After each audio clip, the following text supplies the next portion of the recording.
Personalmente creo que uno de los problemas de la humanidad, o muchos de los problemas que tienen que ver con la humanidad, tiene que ver con la boca. De hecho, es parte de la civilización que de una u otra forma siempre se han metido en problemas por la boca, por lo que se dice. Y es interesante cómo ella, y también hemos visto de una u otra manera o escuchado siempre dichos o frases que llaman la atención de diferentes personajes. Yo generalmente busco frases o personajes que me ayudan a poder entender algunas verdades de una forma más fácil para mí y también aprenderlas o ayudarme también a comprender ciertas cosas. Ahora, como les digo, la boca creo que siempre ha tenido creo que su lado bueno, porque por medio de ella podemos enseñar, aprender y de muchas formas, pero también su lado malo, cuando no es ocupada como es debido. De hecho, estaba leyendo a un escritor que habla sobre el chisme o sobre la boca, en un sentido de cómo ella se ocupa. El chisme dice más o menos así: el chisme es el deporte oral más antiguo que se conoce. Aún antes de la escritura, el boca en boca era hace muchísimos años la forma que se utilizaba para transmitir un mensaje.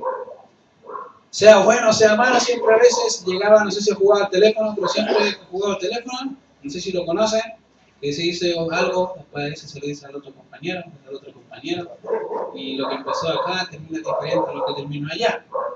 Alguien no entendió el mensaje, generalmente dice que o es sordo o algo pasa, pero casi siempre el mensaje se distorsiona. Ahora, fíjense qué interesante notar que ya a este punto, una de las cosas que hemos visto ya del apóstol Pedro es que él tuvo que ser confrontado por el Señor para enseñar una verdad acerca de los gentiles, cuál era el plan del Señor para ellos y qué era lo que tenía que hacer y qué es lo que tenía que hacer Cornelio, dos personajes ahí que ya los vimos en el capítulo 10. Y vemos cómo Dios en alguna medida muestra una visión a Pedro para decirle, bueno, mira, mata y come, bajo un lienzo y le dice, mata y come. Él literalmente dice, no, Señor, porque ninguna cosa común y inmunda he comido jamás, no voy a hacerlo.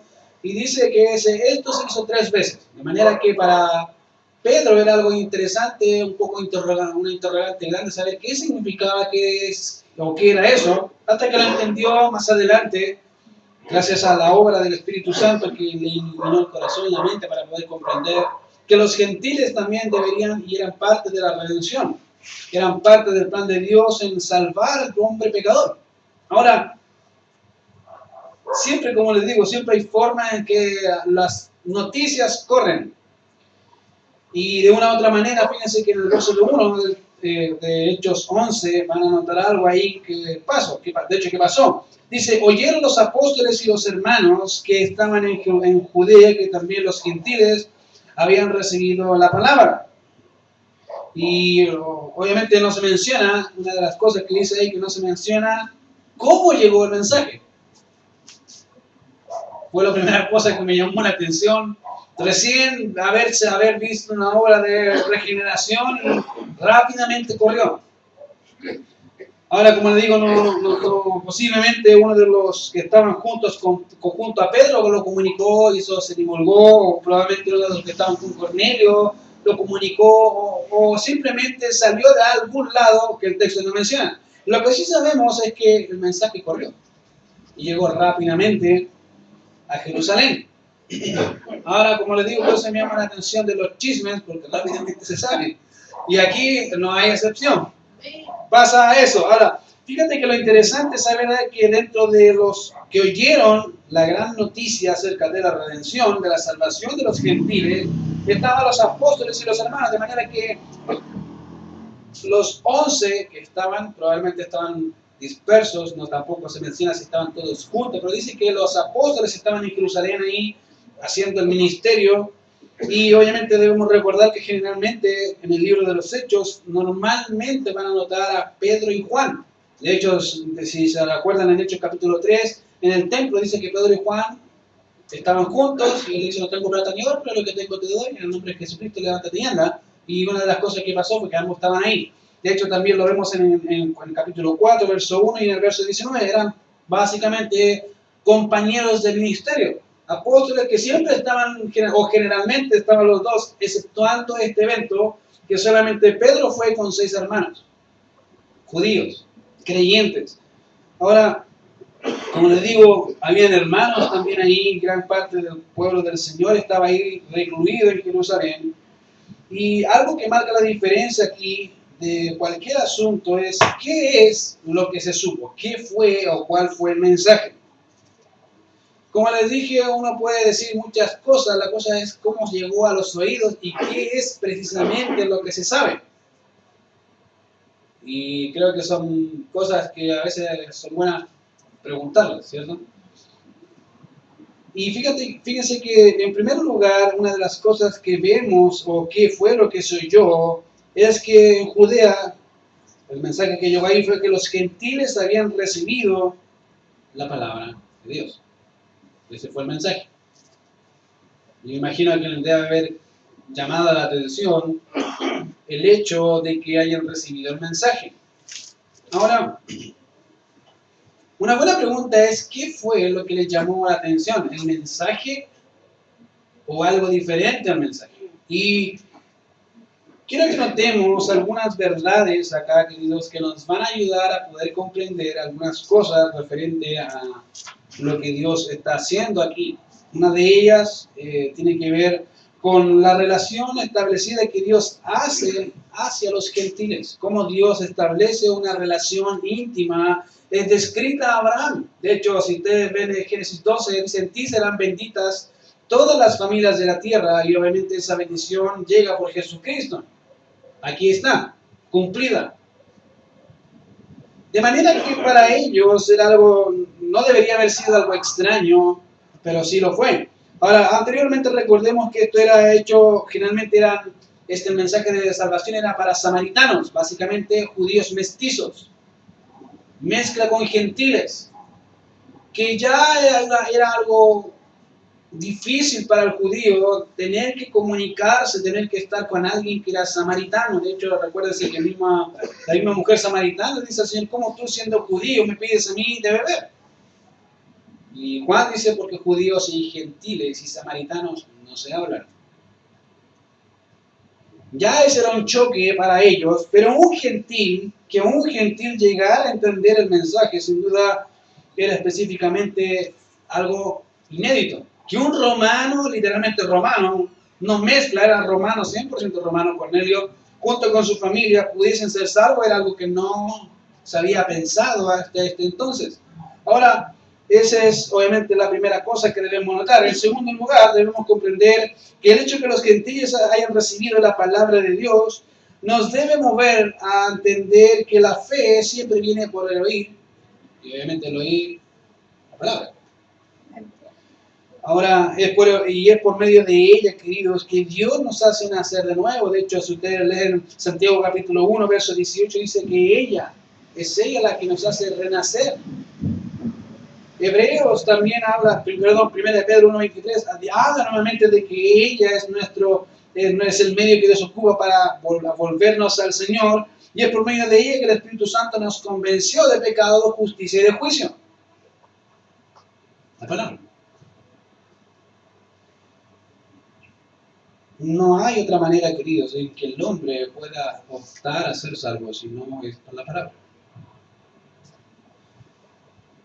De manera que podemos oír, queridos, al Señor decir, sea la luz. Fíjate que algo que me llama la atención del Señor es que el Señor no solamente llama, sino hace y ilumina el corazón de la persona para que pueda verlo. Según los Corintios capítulo 4, verso 6, hablando de la obra del maligno, de Satanás, dice que básicamente él tiene enceguecidos los ojos de las personas. Ahora, nota algo que es Dios, por un medio muy interesante que nos permite ver algo que Él quiere siempre mostrarnos.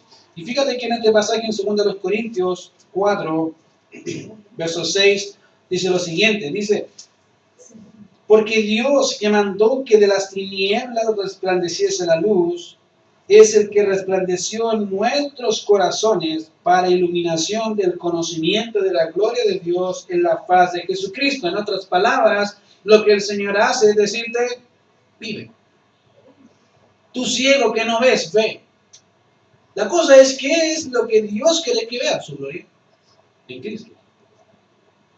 Y eso lo hace por la palabra. Fíjate que él dice, así como básicamente hablando de Génesis, Pablo aplica un principio así, porque Dios que mandó que de las tinieblas, básicamente que el Dios que hizo el universo, que dijo sea luz y fuera luz, es el mismo que dice ciego, mira, ve, para que veas. Ese mismo Dios que ilumina nuestros corazones, es el mismo Dios que también nos dice resucitar de entre los muertos, aquellos que están muertos en delitos y pecados. Él es quien nos resucitó juntamente con Cristo, nos capacitó. ¿Y para qué? Para el único propósito de ver su gloria. De maravillarnos de su grandeza, es decir, yo soy Dios. No sé si alguna vez has hecho un ejercicio de taparte los ojos por lo menos media hora. Creo que no sé si lo has hecho, pero te lo recomiendo a veces jugar con tus hijos. Me acuerdo que con mi señora un par de veces lo hicimos. Básicamente cerrar los ojos y decir, tú guíame. Yo con los ojos cerrados y la tocaba y ella empezaba a caminar y tenía que seguirla tocándola a ella para no caerme. Y ella me decía, sigue, levanta el pie, el otro pie, cuidado. Pero rápidamente me aburría si esta cuestión no me gusta porque no puedo ver, quiero ver qué hay enfrente. Cuando, querido, cuando el Señor saca el pecado y saca la rebelión, Él te permite no solamente palpar, sino ver realmente la realidad espiritual que antes no veías. Que antes era ciego, ahora no, ahora puedes ver realmente a Dios y su gloria. Entonces, fíjate que eso lo hace con la palabra. Así como Él manda que se hizo que se hiciera la luz, es el mismo que mandó que pudiéramos ver y resucitar, estando muertos en pecados. Ahora, fíjate que en tercer lugar, recibir involucra bendiciones también por parte del Señor. Bendiciones sin duda, no esperes, espera espirituales y materiales, pero mayormente espirituales. ¿Por qué? Bueno, tenemos todas las bendiciones espirituales en los lugares celestiales con Cristo. Dios te ha provisto de todo lo necesario. No necesitas ninguna otra cosa que lo que Dios te ha provisto. Fíjate que de hecho, hablando de eso, nos dice que Él nos ha hecho nuevas criaturas, personas totalmente nuevas en todo sentido, de tal manera que dice que hemos pasado de muerte a vida. Qué interesante es ver, hace poco estaba viendo una noticia de un hombre que estuvo muerto, tuvo un amor y revivió.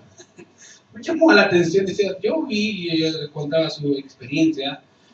Pero me llamó la atención qué debe haber sido para él tener que morir y vivir.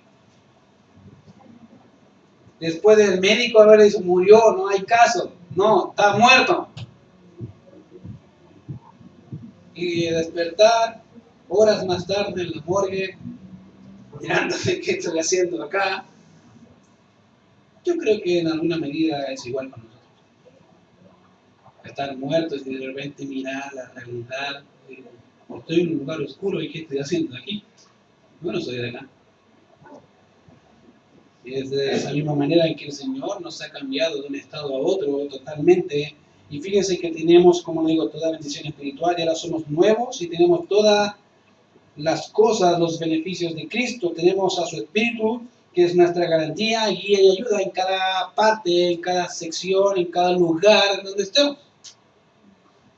En un sentido tenemos la garantía de que Él, en un futuro, es, como se dice, el sello, la garantía es que somos hijos de Dios, le pertenecemos a Él. Y por sobre todas estas cosas, más que los beneficios, es tenerlo ahí. ¿Quién es aquel que murió y resucitó? De manera, queridos, que cuando hablamos de Hechos 11, no solamente debemos entender que oyeron acerca de la palabra de Dios, sino que para ellos el mensaje era algo más que eso. Era una experiencia viva de lo que el Señor estaba haciendo e hizo en los corazones de las personas, y lo mismo que en tu vida. Tú algo tienes diferente. ¿Qué es lo que es? Cristo. De hecho, no sé si entiendo qué significa ser cristiano. Si no entiendes eso, no entiendes entonces lo que eres. Y cristiano tiene que ver con pequeño Cristo. Tú eres un seguidor de Cristo, deberías caminar como Cristo, hablar como Cristo, pensar como Cristo, hacer todas las cosas como Cristo. Por eso tenemos ese nombre. Cristianos, pequeños Cristos, semejantes a Él, en mente, en corazón y en todo lo que hacemos semejantes a Él. Reflejarlo a Él. Ahora, fíjate que eso es lo que vemos acá, cuando dice básicamente que los de Judea, al oír este mensaje, era que ellos habían recibido la palabra de Dios, de hecho la recibieron. ¿Cuál fue? Obviamente, podríamos llamarlo, ¿cuál fue el resultado? Bueno, vamos a verlo más adelante. Y fíjense, cuando vemos lo que pasa acá con la escritura y cómo las personas aquí básicamente oyeron el mensaje, una de las cosas que deberíamos hacer día a día es clamar al Señor para que más oigan. No te oigan a ti, oigan a ti. Fíjate que el mismo Señor, hablando cuando estaba en la tierra, dijo, les dio oídos para que oigan, pero no van a oír. No van a oír. Tienen ojos, pero no van a ver. No van a hacer nada de lo que deberían hacer. ¿Por qué? Porque están ciegos, porque están muertos. Y no hay forma de volverlos, sino yo no los vuelvo. De hecho, fíjense que el domingo pasado les dije que separados de mí nada podéis hacer. De alguna manera, entender esa verdad es entender que obviamente debemos clamar para que más le oigan a Él. Para que puedan escucharlo a Él, pensar en Él, hacer las cosas que hizo, para que más puedan escuchar su voz y decirles a ellos cada vez más, mirad a mí todos los términos de la tierra y sed salvos. No sé si entiendes esa profundidad, decir, mirad a mí, mírame a mí. Y el Señor cada día dice, mírenme a mí, yo todos los términos de la tierra, mírenme a mí porque yo puedo salvar. Yo soy el único que puede salvar. Y oírle decir también, venid a mí todos los que estáis trabajados y cargados, yo los hago descansar. Fíjate que muy pocas personas hoy, y muy poco estamos dispuestos a hablar. Esa es la otra parte. ¿Por qué? Porque es parte de hablar. Fíjate que cuando la gente no quiere escuchar el mensaje, no es que te están negando a ti, no quiere escuchar a Dios. Tú se supone que somos mensajeros de Él. De hecho, aprendemos de Él y somos mensajeros y llevamos un mensaje. ¿Cuál es el mensaje? Cristo resucitó de los muertos. Él manda a todos los hombres en todo lugar que se arrepientan y se vuelvan a Él. Ahora, como les digo, una de las cosas que son y parte y hay que clamar de Dios por eso, porque más personas pueden escucharle, para que más personas puedan verle tal como es, en gloria y majestad. Ahora bien, debemos comprender que en algunas situaciones esto no traería gozo, queridos, y no va a traer gozo, no va a traer dicha, no va a traer felicidad. ¿Por qué? Porque hay situaciones así. Ahora, al contrario, en ocasiones vendrá oposición, vendrán disputas y riñas por llevar el mensaje. La gente no quiere oír, no quiere escuchar. Lo interesante es que eso se espera de incrédulos, gente que no conoce a Dios, gente que obviamente está muerta en sus delitos y pecados. Y es parte de la vida verlo eso, es parte de lo que dice la Escritura. Reconocemos y debemos recordar la historia de Jonás. No sé si recuerda la historia de Jonás, que una de las cosas que él no quería era que los ninivitas se salvasen. Yo creo que los ninivitas fueron las personas más felices después de haber escuchado el simple mensaje. O se arrepienten o se mueren. Yo creo que ese es el mensaje más sencillo y eficaz en toda la Biblia. En 40 días Nínive va a caer. Creo que es sencillo, no me demoré más de 10 segundos y toda la población se salvó, se arrepintió. La cosa es, ¿qué es lo que es nuestra? ¿Qué cosa es? ¿Por qué dices que no hay dicha? Bueno, porque para Jonás no había dicha. Si ven la historia de Jonás van a notar que el único que no estaba feliz era él. Él no quería que se salvasen. De hecho, yo no quería ir, le dice así, porque yo sé que tú eres misericordioso y compasivo. Yo no quería que ellos se salvaran.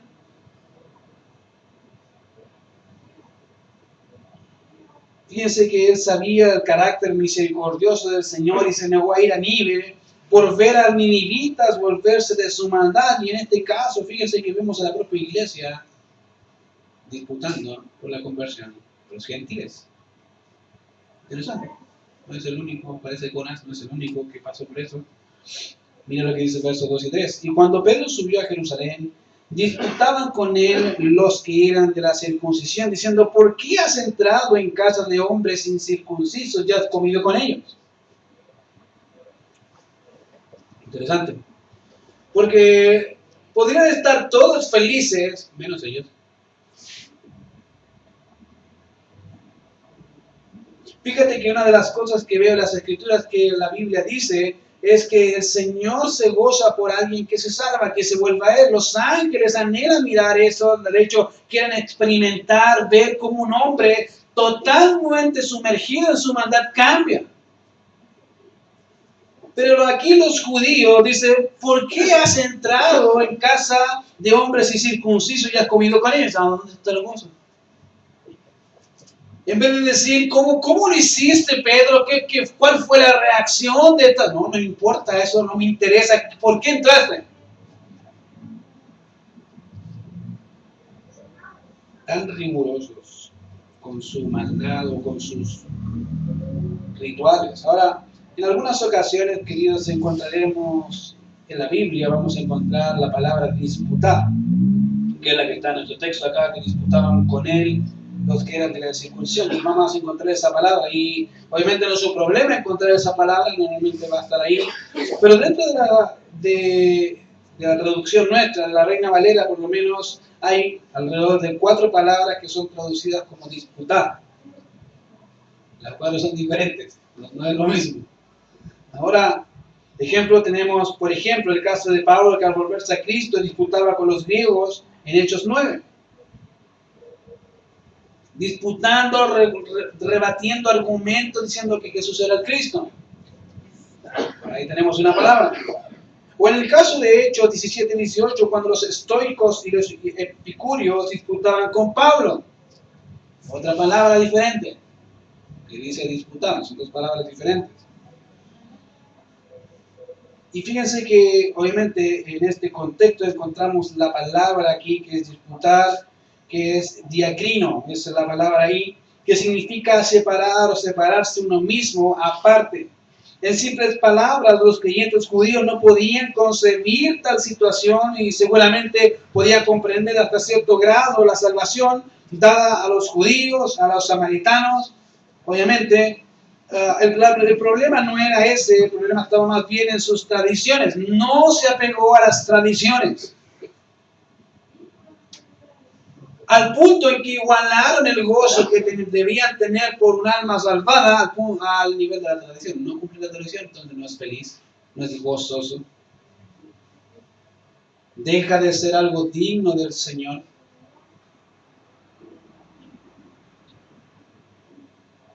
Creo que la iglesia bautista también tiene tradiciones, ¿sabías tú? Tiene hartas, de hecho, tradiciones. Comer el pan sin levadura, tiene que ser sin levadura. No pueden ser esa galleta de soda, no, tiene que ser pan sin levadura. Okay. Tienen que tomar vino. Hay iglesias bautistas que toman vino, sin eso no se puede. No es correcto. ¿Cómo hay iglesias que no?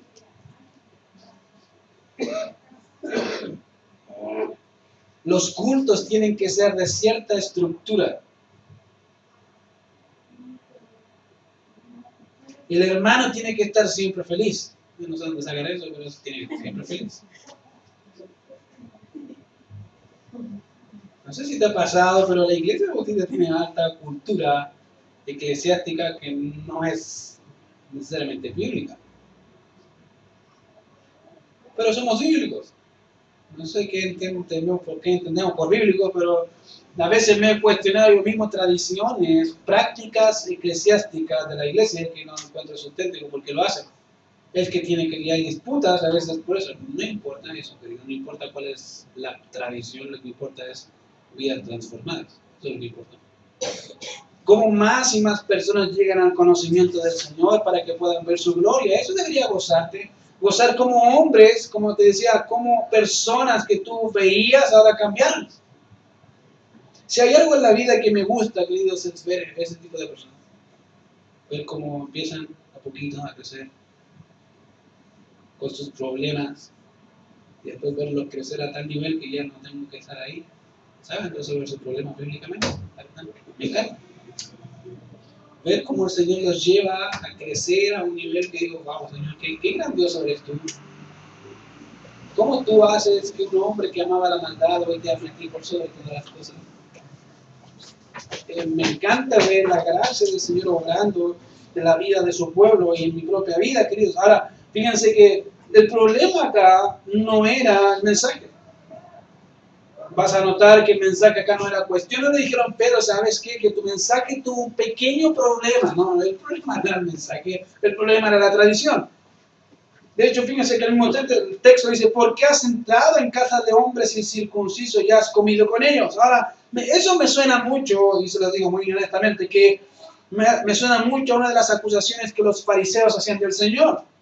Lucas 7:34 dice, vino el Hijo del Hombre que come y bebe y decís, este es un hombre comilón y bebedor de vino, amigo de publicanos y pecadores. La misma acusación. Este se junta con publicanos y con pecadores.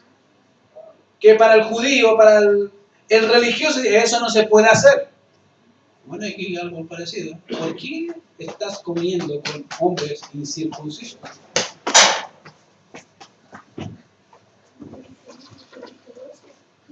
Fíjense, notemos que los de la circuncisión no estaban en contra, como él decía, de la predicación de Pedro, no estaban diciendo que Pedro se equivocó al poner el Evangelio, porque había algún detalle lingüístico en sus palabras. El problema no radicaba en eso, sino en lo que supuestamente estaba violando las normas u obligaciones que tenía como judío. De hecho, si notan, el mismo Pedro objetó al Señor cuando dijo, no, Señor, cuando el Señor dijo, mate y come, él no, porque ninguna cosa común inmunda con el Señor, ¿cómo se te ocurre? No lo voy a hacer. Muy bien. Se nota. Como les he dicho las semanas anteriores, si Dios no interviene, Saulo no hace nada. El Señor tuvo que decirle a Pedro, mate y come. La segunda vez, lo que Dios limpió, no lo llames tú común. Y imagino a Pedro pensando, ¿qué quiso decirme con mate y come? Lo que Dios limpió, no lo llames tú común. ¿Qué es eso? Dice la Escritura que en instantes 3 hombres golpearon a la puerta y eran los empleados de Cornelio.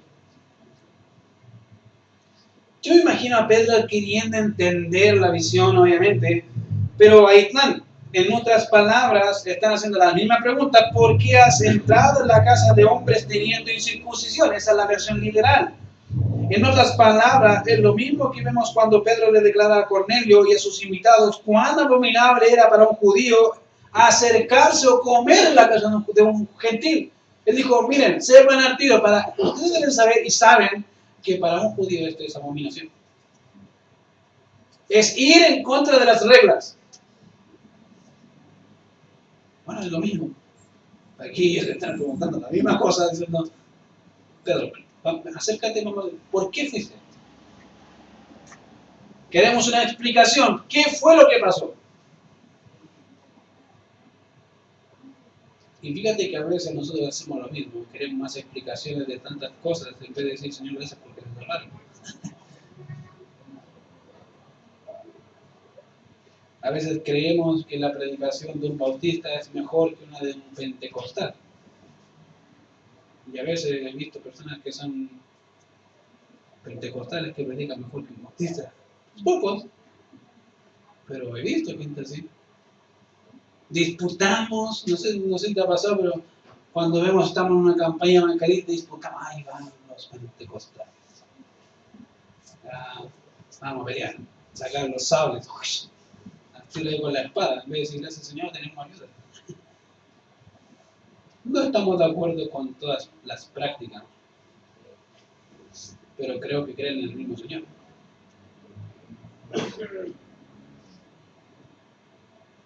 hay que corregir las prácticas, sin duda.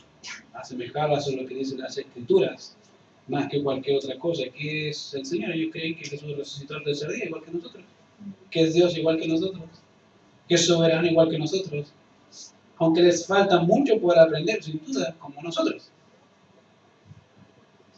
Pero disputamos de quién tiene la verdad. Bueno, creo que el que cree que Jesucristo es el Hijo de Dios y que resucitó al tercer día es creyente. Cambiar esa realidad, ahí lo harían no creyentes como los testigos de Jehová.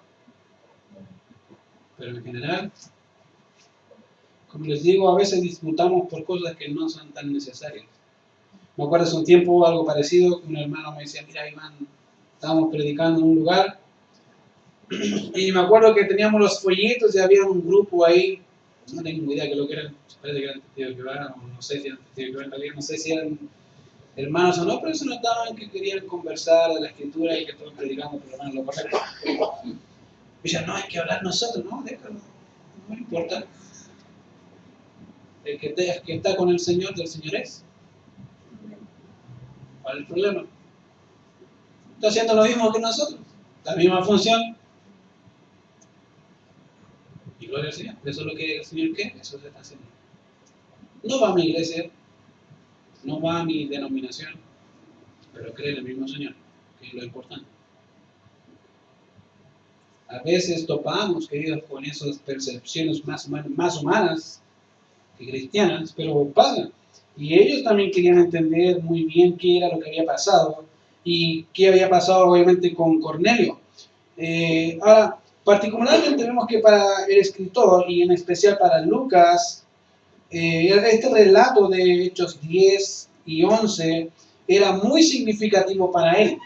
Ahora, no solo lo vemos en el ámbito de la información misma que se nos proporciona, sino que también en el trato que Dios da hacia los gentiles en relación directa a un plan de redención. Básicamente, cumplir lo que Dios ha dicho, y sin duda puedo ver las palabras de Lucas en Hechos 1, del 1 al 8, cuando dice básicamente que me seréis testigos. Fíjense que el primer tratado, es lo que dice en el primer tratado, oh Teófilo, hablé acerca de todas las cosas que Jesús comenzó a hacer y a enseñar hasta el día que fue recibido arriba. Básicamente, te expuse toda la vida del Señor, pero mira lo que pasó. No fue lo único que pasó, sino que después que Él subió, Él dijo, antes de subir recibiréis poder cuando haya venido sobre vosotros el Espíritu Santo y seréis testigos. En otras palabras, mira, te presento la vida y ahora te presento la obra de aquel que subió, que vive. Por eso creo que para Lucas era muy importante que esto quedara muy registrado. De hecho, si tú lo notas, 3 veces se repite la misma historia. Los mismos sucesos, 3 veces. Fíjate que para Teófilo debía ser algo realmente impresionante como para Lucas. Es decir, mira Teófilo, te voy a enseñar qué tan importante era para el Señor la comisión. Al punto de mover las piezas de tal forma que todo su plan se llevara a cabo. ¿Cuál plan? Bueno, que el hombre gentil y judío fuesen salvos. Ya no hay pared, ya no hay división, son un solo pueblo llamado iglesia. No hay más. Tenía que entenderlo el creyente en ese tiempo, Cornelio, sí, tenía que entender la realidad espiritual, como también tenía que entender el creyente Pedro.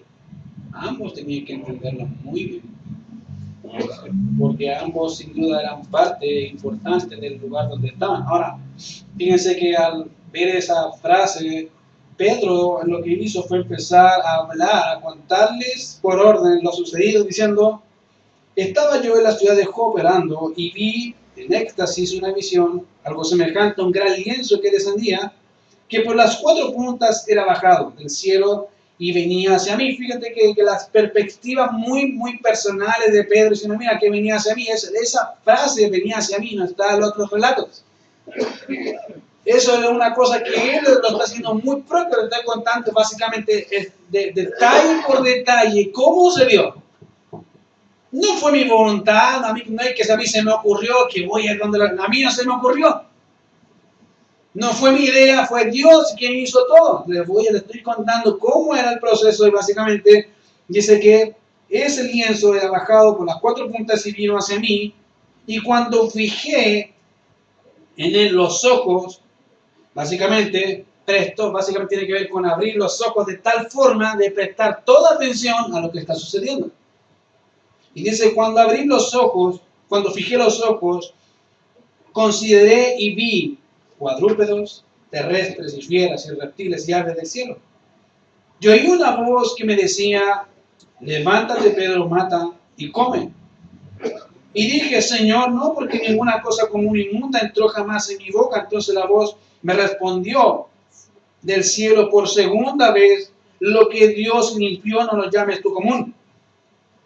Y esto se hizo 3 veces y volvió todo a ser llevado arriba al cielo. Y aquí luego llegaron 3 hombres a la casa donde yo estaba, enviados a mí desde Cesarea. Las semanas anteriores no les dije de qué lugar era, solamente le había dicho que habían ido a un lugar que era el recorrido alrededor de un día. Bueno, ahí saben cuál es el lugar, Cesarea de Filipo. Bien lejos,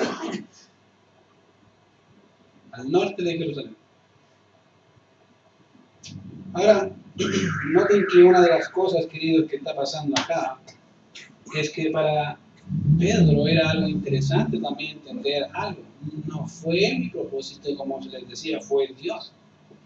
Dios me dijo, mate, como Dios me dijo, lo que yo limpié no lo llames tú común. Dios me lo dijo. En otras palabras, dice básicamente, y el Espíritu me dijo, ahora va a hablar del Espíritu Santo, que fuese con ellos sin dudar. Y eso fue básicamente lo que hizo. Fueron también conmigo estos 6 hermanos y entramos en casa de un varón quien nos contó cómo había visto en su casa un ángel que se puso en pie y le dijo, envía hombres a Jope y haz venir a Simón el que tiene por sobrenombre Pedro. Él te hablará palabras por las cuales serás salvo tú y toda tu casa. Ahora, básicamente está resumiendo toda la historia con tanto detalle, diciendo y añadiendo ciertos tramos. ¿Como cuál? Bueno, básicamente diciendo que serás salvo tú y toda tu casa. Eso no lo sabía, no está en los relatos. Pero aquí él dice, ¿cuál era el propósito por el cual Dios me mandó, por el cual él mandó un ángel? Bueno, el propósito era que esa familia se convirtiera. Fíjate que todo lo que Dios hizo en el proceso fue con un propósito. Abrir los ojos de los ciegos. Resucitar a Cornelio de entre los muertos. Y no estoy hablando en sentido literal, en un sentido espiritual. Básicamente que lo vive Cornelio y toda su casa. Fíjense que una de las cosas que vemos ahí es que para poder entender mejor eso, los hermanos, hoy acá Pedro dijo básicamente hay 6 hermanos que son testigos. Ahí están, pregúntenles a ellos. Y ahora, obvio, ¿por qué? La ley dice que en boca de 2 o 3 testigos conste toda palabra. Todo tenía que estar registrado en boca de 2 o 3. Acá tenemos 6. Con Pedro 7. No se puede refutar, fue lo que pasó, ellos estaban ahí, ellos escucharon un mensaje. ¿Cuál era el mensaje? Y cuando comencé a hablar, cayó el Espíritu Santo sobre ellos también. Yo me imagino a Pedro estando ahí hablando de quién es el Señor Jesucristo y de repente los ve hablando en lenguas. Y eso es lo que dice, cayó el Espíritu Santo sobre ellos como sobre nosotros al principio, Hechos capítulo 2, entonces me acordé. Ahora, entendamos algo, cuando dice me acordé, no es que era tan brillante para acordarse de todos los textos de la Biblia. El Espíritu Santo iluminó a Pedro para poder recordar todas las palabras que había escuchado del Señor. ¿Cuáles fueron esas palabras? Dice, me acordé básicamente de lo que el Señor dijo. Cuando dijo, Juan ciertamente bautizó en agua, mas vosotros seréis bautizados en el Espíritu Santo. Fíjate que algo interesante es cuando el Señor les dijo eso a los apóstoles, ellos entendían que eran judíos. Vosotros seréis bautizados con el Espíritu Santo. Ah, somos judíos. Los judíos. En este punto, lo que hizo el Espíritu Santo es ayudarle a entender que el vosotros no era excluyente. No era que son los judíos, no, ahora son los gentiles. Ese vosotros no se ajusta solamente a ustedes, sino a todos los que deben ser salvos, a los que yo he determinado que sean salvos, solamente ellos. Todos ellos recibirán el Espíritu Santo. Y fíjate que básicamente dice, si Dios, ¿cuál fue el argumento que Dios? Ok, les conté la historia. Esto fue lo que sucedió, están las personas ahí, pregúntenles a ellos. Pero hay una cosa, si Dios dice, les concedió también el mismo don que a nosotros que hemos creído en el Señor Jesucristo, ¿quién era yo? Y es una buena pregunta, ¿no? Si Dios hizo eso, ¿quién soy yo? Yo no soy nada. Él entendió, yo no soy nada. Sí. Él dice, ¿quién soy? Y acá básicamente hay dos preguntas. Una es, ¿quién soy yo? Y la otra es, que pudiese estorbar a Dios. Primera instancia, si no soy nada, ¿cómo estorbo a Dios? No tengo forma. Tengo que hacer lo que Dios me dice porque es lo que Dios quiere. No hay opción. No tiene que ver con prejuicios, no tiene que ver con lo que yo quiero, tiene que ver con lo que Dios quiere. ¿Sí? ¿Qué es lo que Dios quiere? Y para Pedro fue algo interesante notar que la voluntad de Dios es que los hombres sean salvos. Fíjate que la Biblia dice que el Señor quiere que los hombres sean salvos. Eso es su deseo. Es parte de lo que Él desea. Y fíjate qué interesante notar que la Biblia lo habla como el deseo de Dios, que las naciones le conozcan a Él. ¿No debería ser nuestro mismo deseo? Si Dios tiene ese deseo, y lo hemos visto ya desde el Antiguo Testamento hasta ahora, ¿cómo han tomado nosotros? ¿Cuántas personas tienes en tu casa que no conocen al Señor y si hoy se muere se van al infierno? ¿Cuántos amigos, familiares, vecinos, parientes no conocen al Señor? Y debería ser tu deseo que conozcan a Él, no por el castigo, sino que para que puedan ver la gloria del Señor, para que puedan gozarse como tú te goces viendo la gloria y la majestad de este gran Dios. Y eso debería llenar tu corazón a hablar con las personas. Como te dije una vez, si tuvieras la cura del cáncer no la darías. Y si la gente supiera que la tienes, te dirían que eres la persona más cruel de todo el mundo. Porque teniendo la cura no la compartes. Bueno, querida, tienes algo mejor que la cura del cáncer y de cualquier cosa. Tienes el remedio para resucitar muertos, para dar vista al ciego, para que el sordo oiga. Se llama el Evangelio. Ocúpalo. Está en tus manos y es parte de lo que Dios quiere. Fíjate que Pedro dice, ¿quién era yo que pudiese estorbar a Dios? Entonces, oídas estas cosas, algo rápido y sencillo, callaron. ¿Qué mejor que eso? ¿Qué mejor que eso? Callaron y glorificaron a Dios, diciendo, de manera que también a los gentiles ha dado Dios arrepentimiento para vida. ¡Wow! Que escucharon el argumento y dijeron, es verdad, no podemos hacer nada. Si Dios les concedió a ellos el don, sin que nosotros quisiéramos, porque Dios no tiene por qué pedir permiso, es Dios. Bueno, ¿quién somos nosotros? ¡Gloria a Dios!